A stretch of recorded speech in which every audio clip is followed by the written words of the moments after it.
নমস্কার। আজকে Indian political thought সিরিজের একটি অধ্যায় মহাভারত, যেটা ধর্মশাস্ত্র ও অর্থশাস্ত্রের মধ্যে সেতুবন্ধন তৈরি করেছিল, সেটা নিয়ে আলোচনা করব। ভূমিকা: প্রাচীন ভারতীয় রাজনৈতিক চিন্তাধারায় মহাভারত হল ধর্মশাস্ত্র এবং অর্থশাস্ত্রীয় ঐতিহ্যের মধ্যে একটি সেতুবন্ধন। প্রকৃতপক্ষে মহাভারত হল প্রাচীন ভারতের অন্যতম বিখ্যাত ঋষি বেদব্যাস রচিত একটি মহাকাব্য। এটি রাজবংশীয় উত্তরাধিকারকে কেন্দ্র করে কৌরব ও পাণ্ডবদের মধ্যে দীর্ঘস্থায়ী দ্বন্দ্ব এবং পরবর্তীতে এক বিপর্যয়কর যুদ্ধের কাহিনী বর্ণনা করে। তৎকালীন প্রায় সকল রাজ্যই এই যুদ্ধে অংশগ্রহণ করেছিল, যার ফলে উভয় পক্ষেই প্রচুর সম্পদ ও জনশক্তির অপূরণীয় ক্ষতি হয়েছিল। এই যুদ্ধে পাণ্ডবরা বিজয়ী হয়েছিল, যা অধর্মের উপর ধর্মের বিজয়ের এক উজ্জ্বল দৃষ্টান্ত হিসেবে স্মরণীয়। মূল মূল কাহিনীর পাশাপাশি মহাভারতে অনেক উপাখ্যান, সংলাপ ও আলোচনা রয়েছে, যা মানব জীবনের বিভিন্ন দিক নিয়ে নৈতিক শিক্ষা প্রদান করে। এই আলোচনাগুলোর একটি বড় অংশ জুড়ে রয়েছে রাজনীতি ও শাসন শিল্পের নিয়মাবলী, যা প্রাচীন ভারতীয় রাজনৈতিক চিন্তাধারায় মহাভারতের এক অনন্য অবদান। মহাভারতের বিশ্বকোষী চরিত্রের কারণে বলা হয় যে পৃথিবীতে এমন কোনো জ্ঞান নেই যা এখানে খুঁজে পাওয়া যায় না, এবং যা এখানে নেই তা অন্য কোথাও পাওয়া যাবে না। এটি লক্ষ্য করা গুরুত্বপূর্ণ যে মহাভারতে রাজনীতি বিজ্ঞানকে বোঝাতে রাজধর্ম শব্দটি সবচেয়ে বেশি ব্যবহৃত হয়েছে। এই মহাকাব্যের শান্তিপর্ব অংশে রাজধর্মের উপর একটি বিশাল অংশ রয়েছে। রাজধর্ম আক্ষরিক অর্থে রাজকীয় কর্তব্যের সংহিতাকে বোঝায়, যা সুশাসনের শিল্পকেও নির্দেশ করে। এটি মূলত স্বাভাবিক অবস্থায় একজন রাজা বা শাসক কী করবেন তা নির্ধারণ করে। এর সাথে যুক্ত হয়েছে আপদ ধর্ম, এই মহাকাব্যেই বর্ণিত, যা অস্বাভাবিক বা সংকটাপন্ন অবস্থায় একজন শাসক কী করবেন তা নির্দেশ করে। রাজনীতিবিজ্ঞানকে বোঝাতে মহাভারতে আরেকটি গুরুত্বপূর্ণ শব্দ প্রায়ই ব্যবহৃত হয়, যা হলো দণ্ডনীতি। এর অর্থ হলো শাসনের বিজ্ঞান, অশাসনযোগ্যদের শাসন করাতে এবং অপরাধীদের শাস্তি দিতে শক্তির ব্যবহার। প্রাচীন ভারতীয় রাজনৈতিক আলোচনায় দণ্ডনীতি ছিল বহুল প্রচলিত শব্দ। পৌরাণিক কাহিনী অনুযায়ী মহাভারতের মহাযুদ্ধ শেষ হওয়ার পর এবং যুদ্ধের তিক্ততার প্রমাণ প্রশমিত হওয়ার পর কৌরব ও পাণ্ডব উভয়ই পিতামহ ভীষ্ম জীবিত ছিলেন, কারণ তার মৃত্যুর শুভ মুহূর্ত বেছে নেওয়ার দৈব বর ছিল। তিনি যুদ্ধের সময় বিদ্ধ হওয়া বাণের শয্যায় শুয়ে থাকলেও ছিলেন সম্পূর্ণ সচেতন। তাই যুদ্ধে বিজয়ী পাণ্ডবদের জ্যেষ্ঠ ভ্রাতা যুধিষ্ঠির, যিনি রাজকীয় দায়িত্ব গ্রহণের প্রস্তুতি নিচ্ছিলেন, তিনি রাজধর্ম সম্পর্কে নির্দেশনার জন্য ভীষ্মের কাছে যান। এই উপলক্ষে ভীষ্মের আলোচনা সব ধরনের পরিস্থিতি সুশাসনে অন্তর্দৃষ্টির ভাণ্ডার। এই আলোচনার পাশাপাশি শাসনশিল্প ও রাষ্ট্র পরিচালনায় কৌশল সম্পর্কে মহাভারতের অন্যান্য অংশেও গুরুত্বপূর্ণ তথ্য রয়েছে, যা রাজনীতি বিষয়ে এই মহাকাব্যের শিক্ষাগুলো বোঝার জন্য সামগ্রিকভাবে পড়া প্রয়োজন। রাজতন্ত্রের তাৎপর্য ও কার্যকারিতা। রাজতন্ত্রের উৎপত্তি। রাজতন্ত্রের উৎপত্তি বিষয়ে মহাভারত বর্ণনা করে যে কত যুগে মানব অস্তিত্বের শুরুর যুগে যখন সবাই ধার্মিক ও দোষমুক্ত ছিল, তখন কোনো রাজার প্রয়োজন ছিল না। কিন্তু পরবর্তীকালে যখন মানুষের মনে বিভিন্ন দোষ, যেমন কাম, ক্রোধ, লোভ, মোহ এবং অহংকার প্রবেশ করে এবং সমাজ অধঃপতিত হয়, তখন তা চরম নৈরাজ্য ও বিশৃঙ্খলার কবলে পড়ে। এমন পরিস্থিতিতে ঋষি ও দেবতারা মহাবিশ্বের সুরক্ষার জন্য কোনো ব্যবস্থা তৈরির অনুরোধ নিয়ে সৃষ্টিকর্তার কাছে যান। সৃষ্টিকর্তা তাদের অনুরোধ মেনে নিয়ে বৈবস্বত মনুকে জনগণের সুরক্ষার জন্য রাজা হিসেবে নিযুক্ত করেন, যাতে তারা ধার্মিকতা ও প্রগতির পথে চলতে পারে। রাজাকে পৃথিবীতে সমস্ত প্রাণীকে নিয়ন্ত্রণ করার ক্ষমতা দেওয়ার জন্য দৈব শক্তিতে সজ্জিত করা হয়েছিল। রাজতন্ত্রের তাৎপর্য। প্রাচীন ভারতীয় রাজনৈতিক চিন্তাধারায় রাজাকে সার্বভৌম শক্তি হিসেবে গণ্য করা হয়। এখানে সার্বভৌম মানে পশ্চিমা ঐতিহ্যের সর্বোচ্চ আইনি কর্তৃত্ব নয়। ভারতীয় ঐতিহ্যের সার্বভৌম নৈতিক ও বস্তুগত উভয় অর্থে রাজার সর্বোচ্চ শক্তিকে বোঝায়। মহাভারত অনুযায়ী রাজা বিভিন্ন সময় বিভিন্ন দেবতার কার্যভার গ্রহণ করেন। যখন রাজা অপরাধীদের অপকর্মের কারণে ক্রুদ্ধ হয়ে পাপীদের দমনে তার তীব্র শক্তি প্রয়োগ করেন, তখন তিনি অগ্নিদেবতার রূপ ধারণ করেন। যখন তিনি গুপ্তচরদের মাধ্যমে সব ব্যক্তির কার্যকলাপ পর্যবেক্ষণ করেন যাতে তাদের যোগ্য অনুযায়ী পুরস্কার বা শাস্তি দেওয়া যায়, তখন তিনি আদিত্য বা সূর্য দেবতার কার্যভার পালন করেন। যখন তিনি তার ক্রোধে শত শত দুষ্ট ব্যক্তিকে ধ্বংস করেন, তখন তিনি মৃত্যু দেবতার রূপ নেন। যখন তিনি কঠোর শাস্তির মাধ্যমে দুষ্টদের দমন করেন এবং ধার্মিকদের অনন্য পুরস্কার দিয়ে উৎসাহিত করেন, তখন তিনি যম দেবতার বা যমের দেবতা কার্য পালন করেন।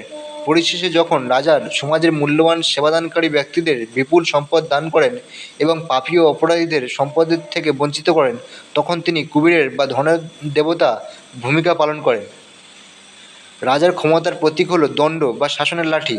প্রাচীন গ্রন্থে দণ্ডের মাহাত্ম্য রাজার নিজ মহিমাকেই প্রকাশ করে। মহাভারত অনুযায়ী দণ্ড সমস্ত প্রজাকে নিয়ন্ত্রণ ও রক্ষা করে। যখন সবাই ঘুমিয়ে থাকে তখন দণ্ড জেগে থাকে, তাই দণ্ড নিজেই ধার্মিকতার প্রতীক। ভারতীয় ঋষিরা মানব জীবনের 4টি প্রধান উদ্দেশ্য পুরুষার্থ চিহ্নিত করেছিলেন। ধর্ম, পবিত্র আইন অনুযায়ী কর্তব্য পালনের মাধ্যমে অর্জিত পুণ্য। অর্থ, সম্পদ ও বস্তুগত সমৃদ্ধি অর্জনের পুণ্য। কাম, বাসনা ও ইন্দ্রিয় সুখ চরিতার্থ করার পুণ্য। এবং মোক্ষ, আত্মার মুক্তি। মহাভারতের মতে এই প্রথম 3টি গুণের সুরক্ষা নির্ভর করে দণ্ডের দক্ষতার উপর, যা চতুর্থটি অর্জনের পথ প্রশস্ত করে। মহাভারত আরও পর্যবেক্ষণ করে যে যদি দণ্ড মানুষকে রক্ষা না করত তবে মানুষ নরকের অন্ধকারে নিমজ্জিত হতো। দণ্ড না থাকলে সমুদ্রের মাছের মতো সব প্রাণী ধ্বংস হয়ে যেত, যেখানে প্রতিটি মাছকে বড় মাছ খেয়ে ফেলে। দণ্ড ত্যাগ করলে ভালো মন্দের বা সঠিক ভুলের পার্থক্য বোধও হারিয়ে যাবে। তখন মানব জীবন আর বেঁচে থাকার যোগ্য থাকবে না। রাজতন্ত্রের তাৎপর্য নিয়ে আরও আলোচনা করতে গিয়ে মহাভারত দাবি করে যে সকল মানুষের কর্তব্যের মূলে রয়েছে রাজতন্ত্রের প্রতিষ্ঠানে। রাজার ভয়ে মানুষ বন্য প্রাণীর মতো একে অপরকে হত্যা করে না। রাজাই মানুষের মধ্যেকার বিদ্বেষপূর্ণ প্রবণতা দমন করে পৃথিবীতে শান্তি আনেন। যখন তিনি এই উদ্দেশ্য অর্জন করেন তিনি গৌরবে উজ্জ্বল হয়ে ওঠেন। রাজা জনগণের জন্য আনন্দের উৎস। আত্মসংযম, সত্য এবং বন্ধুত্বের গুণের মাধ্যমে পৃথিবী শাসন করে রাজা স্বর্গের চিরন্তন আবাস লাভ করেন। আদর্শ রাজার গুণাবলী। রাজতন্ত্রের অনন্য তাৎপর্য নির্ভর করে একজন আদর্শ রাজার গুণাবলীর উপর। তাই মহাভারত বিশেষভাবে এই গুণগুলোর উপর গুরুত্ব দেয়। এটি পরামর্শ দেয় যে প্রথমে রাজাকে নিজের উপর নিয়ন্ত্রণ অর্জন করতে হবে, তবেই তিনি অন্যদের নিয়ন্ত্রণ করতে সক্ষম হবে। একইভাবে রাজাকে প্রথমে নিজেকে জয় করতে হবে এবং তারপর শত্রুদের জয় করার চেষ্টা করতে হবে। যদি রাজা নিজের আত্মাকে জয় করতে ব্যর্থ হন তবে তিনি শত্রুদের জয় করার আশা করতে পারেন না। মহাকাব্যটি একজন আদর্শ রাজার অনেকগুলো গুণাবলী বর্ণনা করেছে। এর মধ্যে উল্লেখযোগ্য হল ক্রোধ বা বিদ্বেষহীনতা, নিষ্ঠুরতাহীনতা, অহংকার ও দম্ভহীনতা, লোভহীনতা, আনন্দ বিলাসিতা থেকে নির্লিপ্ততা, নারীদের সঙ্গে অতিরিক্ত আসক্তি পরিহার করা, আশার প্রতিশ্রুতি থেকে বিরত থাকা, দয়া, বিশ্বাস, বিনয়, কৃতজ্ঞতা, বয়োজ্যেষ্ঠদের প্রতি শ্রদ্ধা, বিচারের ক্ষেত্রে উদার দৃষ্টিভঙ্গি, পরাক্রম, অহংকারহীন বীরত্ব, সৎ ও দুষ্ট ব্যক্তি এবং বন্ধু ও শত্রুর মধ্যে পার্থক্য করার প্রখর বোধ, দুষ্টদের কাছ থেকে নিজের উদ্দেশ্য গোপন রাখার সক্ষমতা, দূরদর্শিতা, চাতুরতা এবং সঠিক সময়ে কাজ করার ক্ষমতা, কাজে তৎপরতা, কলঙ্ক ছাড়া সমৃদ্ধি অর্জনের পদ্ধতি, প্রয়োজন হলে কেবল তখনই প্রদর্শন, অপরাধী ছাড়া সবার প্রতি নম্রতা এবং শত্রু নিধনের পর কোনো অনুশোচনা না থাকা। মহাভারত অনুযায়ী প্রজাদের সুরক্ষা এবং তাদের সুখ নিশ্চিত করাই রাজার প্রথম ও প্রধান কর্তব্য। এই কাজ সম্পন্ন করার জন্য রাজাকে বুদ্ধিদীপ্ত কর ব্যবস্থা এবং দুষ্ট ও অপরাধীদের সম্পত্তি বাজেয়াপ্ত করার মাধ্যমে সম্পদ পুনর্বণ্টন করার পরামর্শ দেওয়া হয়েছে। মহাভারতে কর নীতির চমৎকার অন্তর্দৃষ্টি রয়েছে। রাজার উচিত মৌমাছির মতো রাজ্য থেকে কর সংগ্রহ করা। যে ফুল থেকে মধু সংগ্রহ করে তার সেই গোলাপের মতো হওয়া উচিত। যে বাছুরের খাবার না মেরে এবং সন্ত ছিদ্র না করে গাভী থেকে দুধ দেওয়া। আবার রাজার উচিত জোঁকের মতো মৃদুভাবে রক্ত চোষা। তার প্রজাদের বাঘিনীর মতো দেখা উচিত, যে তার ছানাদের দাঁত দিয়ে ধরে রাখে কিন্তু কখনো তাদের আঘাত করে না। মহাকাব্যটি সুপারিশ করে যে কর প্রদানের ক্ষমতা উপেক্ষা করে রাজা কখনোই অযুক্তিকরভাবে জনগণের উপর কর আরোপ করবেন না। তার উচিত ধীরে ধীরে এবং উপযুক্ত সময়ে কর আরোপ করা। লেখক সতর্ক করেছেন যে দ্রুত রাজস্ব বাড়াতে রাজ্যের সম্পদ নিঃশেষ করা রাজ্যের অগ্রগতির জন্য ক্ষতিকর হবে। অস্বাভাবিক অবস্থায় রাজকীয় কর্তব্য। এটি লক্ষ্য করা গুরুত্বপূর্ণ যে রাজধর্ম ছাড়াও মহাভারত আপদধর্ম, বিপদ বা অস্বাভাবিক অবস্থায় রাজার কর্তব্য সম্পর্কে আলোচনা করে। এটি দাবি করে যে স্বাভাবিক অবস্থায় রাজার উচিত নৈতিক উৎকর্ষের প্রতীক হিসেবে কাজ করা, তবে অস্বাভাবিক অবস্থায় রাষ্ট্রের মহৎ লক্ষ্য অর্জনের জন্য এটি কঠোর নৈতিক মানদণ্ড থেকে কিছু ছাড় দেওয়ার অনুমতি দেয়। এই ক্ষেত্রে মহাভারতের নির্দেশগুলো অর্থশাস্ত্রীয় ঐতিহ্যের সাথে মিলে যায়। ধর্মশাস্ত্র ও ঐতিহ্যে সব অবস্থায় ধার্মিক উপায় অনুসরণের উপর জোর দেয়, যেখানে অর্থশাস্ত্র ঐতিহ্য মহৎ লক্ষ্য অর্জনের জন্য অস্বাভাবিক অবস্থায় সন্দেহজনক উপায়ের ব্যবহারের অনুমতি দেয়। মহাভারত রাষ্ট্রের লক্ষ্য, জনগণের কল্যাণ অর্জনের উপায় নির্ধারণের 4টি মাপকাঠি বর্ণনা করে। সত্য, উৎপত্তি, যুক্তি, সদাচার বা ভালো আচরণ এবং উপায় বা প্রয়োজনীয়তা বা কৌশল। পরিস্থিতি অনুযায়ী কার্যকর উপায় বেছে নিতে হবে। সত্যের চেয়ে বড় কিছু নেই। এটি সত্য, কিন্তু যেখানে জীবন বিপন্ন, যেখানে মিথ্যা বলে প্রাণ বাঁচানো অনুচিত নয়, তাই সত্য থেকে বিচ্যুতি। একইভাবে চোর ডাকাতের হাত থেকে সম্পদ বাঁচানো বা মানুষকে পবিত্র আইনের সীমানার মধ্যে রাখতে মিথ্যাচার মিথ্যার আশ্রয় নেওয়া যেতে পারে। এই যুক্তি প্রাচীন গ্রিক দার্শনিক প্লেটোর নোবেল্লাই বা মহান মিথ্যা ধারণা অনুরূপ, যেখানে দার্শনিক রাজাদের শাসন মেনে নিতে জনগণকে প্ররোচিত করার জন্য মিথ্যার আশ্রয় নেওয়ার কথা বলা হয়েছে।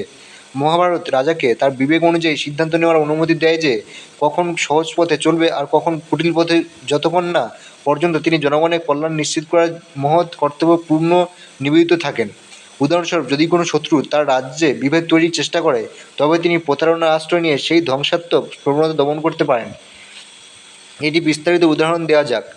ধরা যাক একজনের রাজার মিত্র নেই, অনেক শত্রু, ছোট সেনাবাহিনী এবং সামান্য রাজস্ব। তাছাড়া তার মন্ত্রী ও সহযোগীরা দুষ্ট।